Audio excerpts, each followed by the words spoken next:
Hello, this is Zoba Vincent, and welcome to Financial Freedom for the Average Person. Today we're in Chapter 4, and we're going to talk about saving and planning for college. We'll also do Exercise 18, which is going to be estimating college expenses and what you contribute. Okay, a little bit on college costs. All right, first, tuition. Uh, that's pretty straightforward, but one of the things you want to make sure is that all the grants and scholarships get applied. And you want to do that early. What I found was that I had to file some forms I didn't know I needed to file, and most times I have to file or make sure that my son or daughter filed their paperwork before the term started. And it did have to be every quarter or every semester. So just be aware of that. The earlier you do things, the better off. Room and board, pick the best package, and consider living off campus. Lots of times freshmen need to live on campus. Sometimes it's the better option. Sometimes you have choices of meal plans that might be better than the others. Sometimes even living off campus, but keeping the meal plan makes sense. Lots of ways you can move that around. Books, very expensive on campus. Highly recommend buying them online or buying them used, or a combination. Anyway, some of the books, my son was able to buy them used online. At the end of the term, he was able to sell them back to the bookstore for more than what he paid for them. So there's lots of options there. Also, international versions tend to be, 50% or less of what the American versions are. And many times there's no problem with using them. The information is usually exactly the same inside. They're usually softback instead of hardcover, and they can save you a lot of money. Just make sure that there's going to be acceptable with the professor, because sometimes like problems and things like that might be different. Usually not though. Then watch the random fees. First one there is health insurance. My son didn't pay attention to the notice he got from the school, and it ended up costing him several $100s because he had to buy health insurance for the year, even though he already had it. And what they do is list and other fees that will automatically apply them to your account. If you don't pay, they throw late fees on, and it's not a problem. You're not going to get your grades. So they are in total control. So you definitely need to watch them. Stay on top of things and make sure you do things timely. Then, of course, there's the miscellaneous. Don't forget to factor in that, you're going to need clothes. He's going to have to have his clothes washed. He's going to need transportation. She's going to need transportation. There's going to be entertainment. They got to come home. All those things factor in and add up over time. All right, so ways to save for college. First and foremost, the 529 accounts. I'm a big fan of these, big proponent. I use the Ohio Tuition Trust, have for years, and will continue to do that. Savings bonds. You don't pay interest on those. So if the money is used, you don't pay tax on the interest earned if you use those accounts for school. Just like the 529s, everything that you use, as long as it's used for school, is free, and they can roll over to others as well. And I talked before about found money. And again, that's the stuff that you can get from like credit cards. Promise is a nice little thing to set up. There's several other things that you can do just to kind of get a steady flow coming in to support the college. The question is the student going to work while they're in school? If they are, and then make sure you understand what they're going to do, and if they're going to put some of that toward their education, or if they're going to pay, what are they going to use that money for? And then you, as a parent, can you provide? What will you provide or can provide? And is there other people that can provide things? We supplement our grandchildren's college education because it's important in our family. Then I'll throw in the GI Bill. Two of my three children are in the military. They have the GI Bill. They will use that for their children's education. So that is another nice little hunk of money that's available. And the latest thing out there is the Trump accounts. And this really impacts all of the children being born this year. But even going back up to, I think, 10 years, the children can open these accounts, and there may be money put in from not necessarily the government, who's putting 1,000 in this year for the newborns, but some of the companies are stepping up and putting some money in, and that may continue.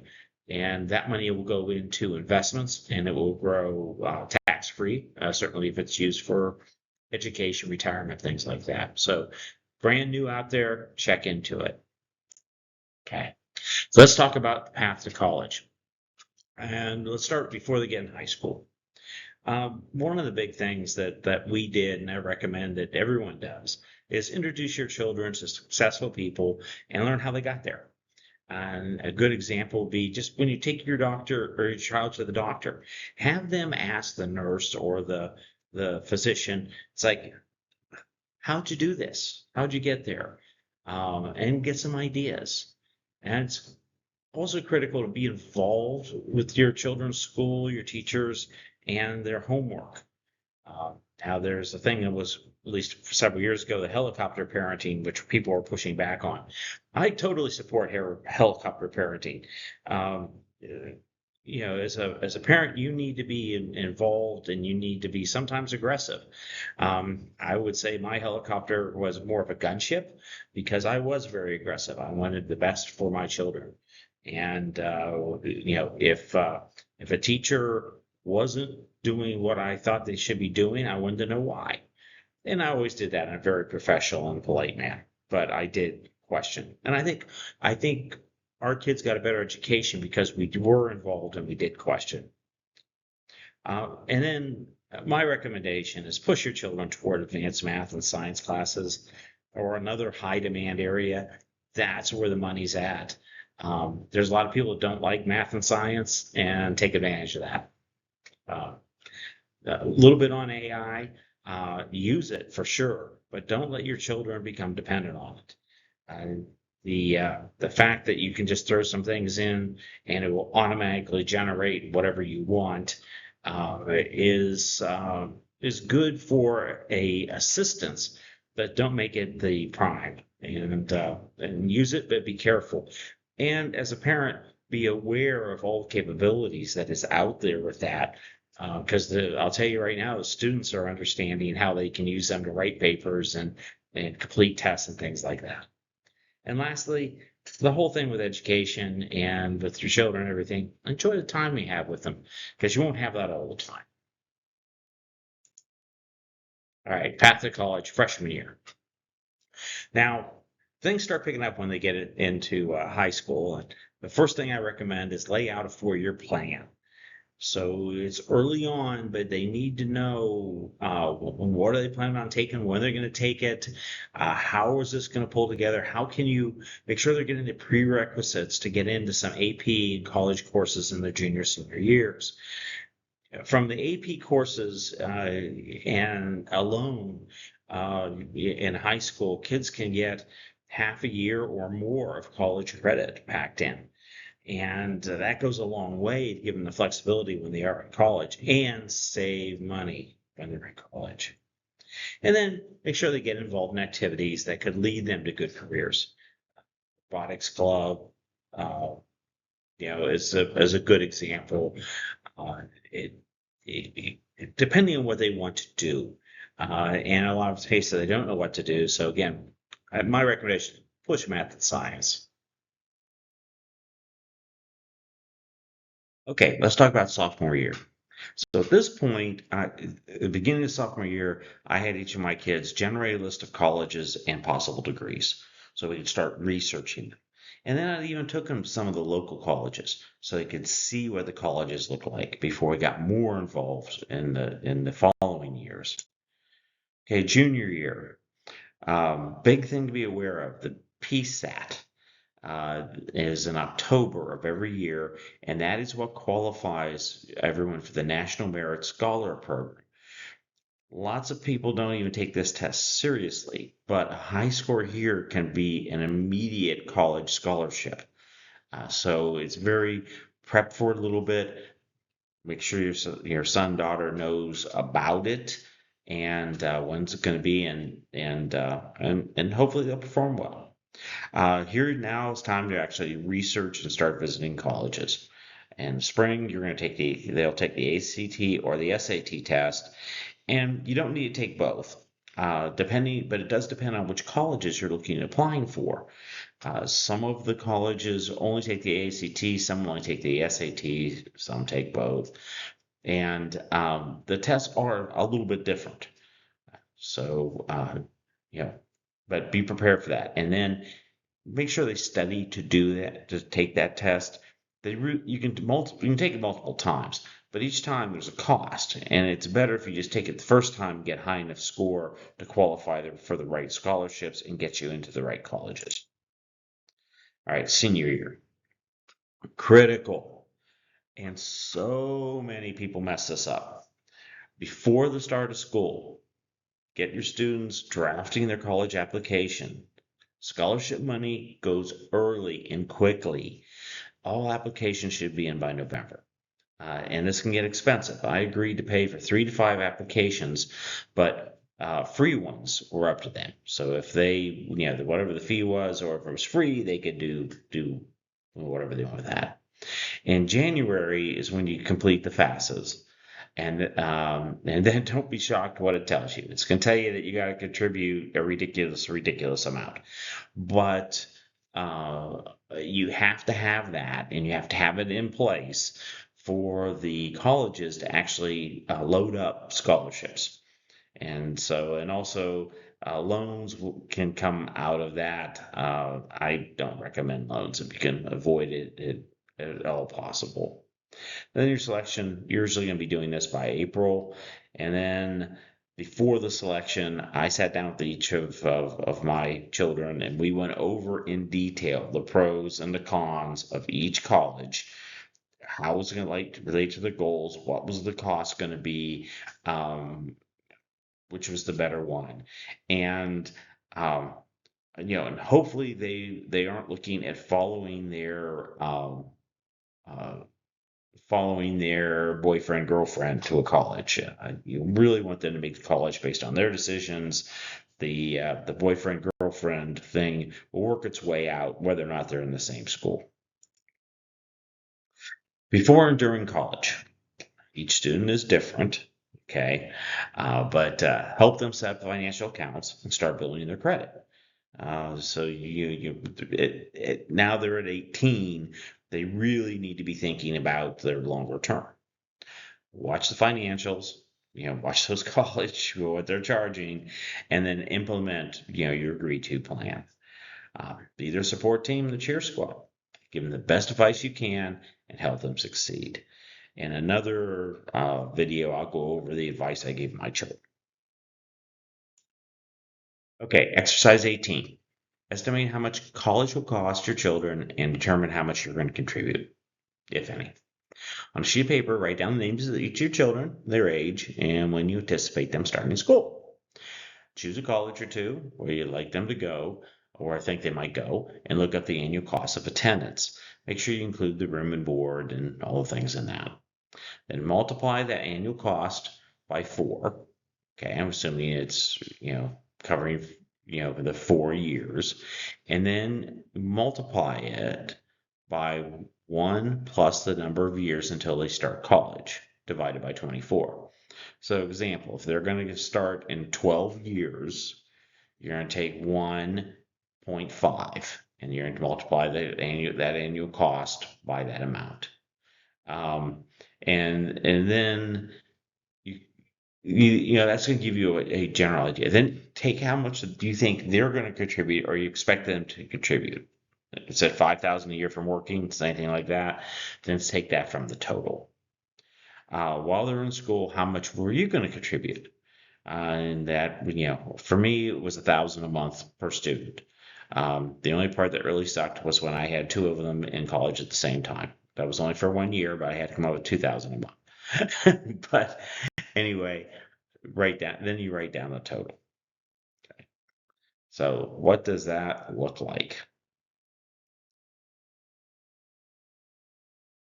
Okay, so let's take a look at the example here. So this is actually for two of my grandchildren, and these are the only two that were in existence when I did this 8 years ago. But it's still good today. So on a sheet of paper, write down the names of each of your children, their age, and when you anticipate them starting school. So Zayden was 4 at the time, and he's going to start at 2032. That'll be 14 years. Jace is 2 years younger, so he's 2, and he'll start in 16 years. Then pick a college where you think they would go. We picked University of Utah because they live in Utah, and then Illinois Institute of Technology is where their parents went. So I put that down. And then I looked up what the cost of attendance is for each of those. This included room and board. And there you can see it. Then to come up with what I expect that's going to cost when they're ready to go, I assuming 3% increase per year. And if you look at it, take the annual cost, multiply it by 4, because this would be a 4-year degree, and then multiply it by 1 plus X, where X is the number of years until they start college divided by 24. So if it was 12 years, you would take the total there, multiply by 4, then multiply by 1.5. So this is what you end up with. So the University of Utah, anticipated cost for Zayden would be 150,000. Jace would be about 158,000. IIT is 382,000 for Zayden, or a little just over 400,000 for Jace. Now, how much do we expect them to contribute to their education? If they're going to the private school, the delta between the public and the private should be on them. Now, of course, if there's scholarships involved, then that can make a huge, huge difference. Then, while they're in school, how much are we willing to contribute? So I put in here, I think that my son could do 1,000 a month. Okay, it'd be 48,000. And then he is in the military, and he's already contributed his GI Bill to the 1 year to each of his kids. So that's about 22,000. And then we're putting back 10,000 for them. So, and of course, the 10,000 is bearing interest and things of that nature. There's lots of ways to make up some deltas. And in this case, so up front, that's what we can do when they're in school or going into the school. So you subtract, that from the other, and you end up that Zayden's going to need about $70,000, to go to the University of Utah. And then if you assume 6% and getting 6% interest, that means that his dad needs to come up with about $267 a month until he starts school, and that would make up the difference. I included in here, and I'm not going to go over the detail, but an example of a funding contract, and this is the one I signed with my son OB, and you can see the details of it there. Also, this will be available in the notes. All right, bottom line: college is expensive. Don't let it bankrupt you or your children. Plan and manage your expectations. If you know what is available and what the shortfalls are, then everyone can make decisions. And the military route, the ROTC or enlistment, is not a bad alternative. And your child's success or failure can dramatically impact your retirement. Help them be successful. And I think that's going to go a long way in maintaining your relationship with your children.